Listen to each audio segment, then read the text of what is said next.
But one more sleep. That's all that's standing in the way right now between Oregon fans watching their Ducks take on Liberty in this year's Fiesta Bowl. We've got live coverage down in Arizona with KZI 9 sports reporter Nick Orsini. Thanks to our sponsor at Abby's Legendary Pizza. Now, Nick, all season long, we've seen the impacts of some of these teams that have not had all their starters. This game going to be a lot different with both teams having a majority of their starters. Why do we think this one might be a little bit more competitive, especially when we've seen in recent years these New Year's games have not looked that great?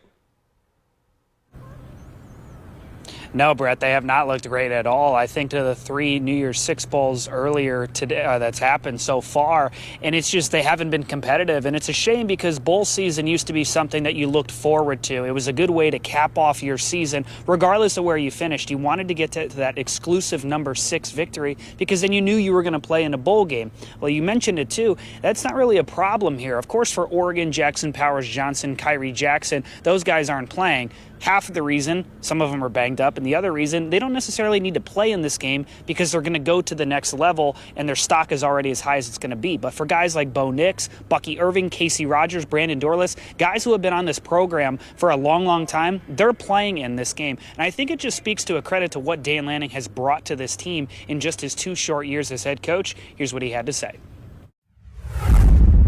You know, Coach Chadwell and I were just talking about it before we came in here, and you know, bowl season is supposed to be something that's really phenomenal. It's supposed to be an opportunity for guys to get to play together one last time before a lot of guys' journeys take different directions and go in different ways. And, you know, that's something that I know he appreciates. It's certainly something that I appreciate. I know James was fighting for us to have like a Florida State, Georgia type game.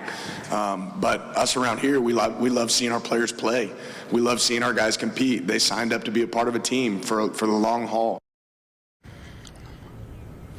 Well, they will play 11 o'clock local time here in Arizona, 10 o'clock back there in Oregon. We'll have one final word before kickoff happens tomorrow. But for now, reporting live in Scottsdale with coverage sponsored by Abby's Legendary Pizza, I'm Nick Orsini, KUZI 9 Sports.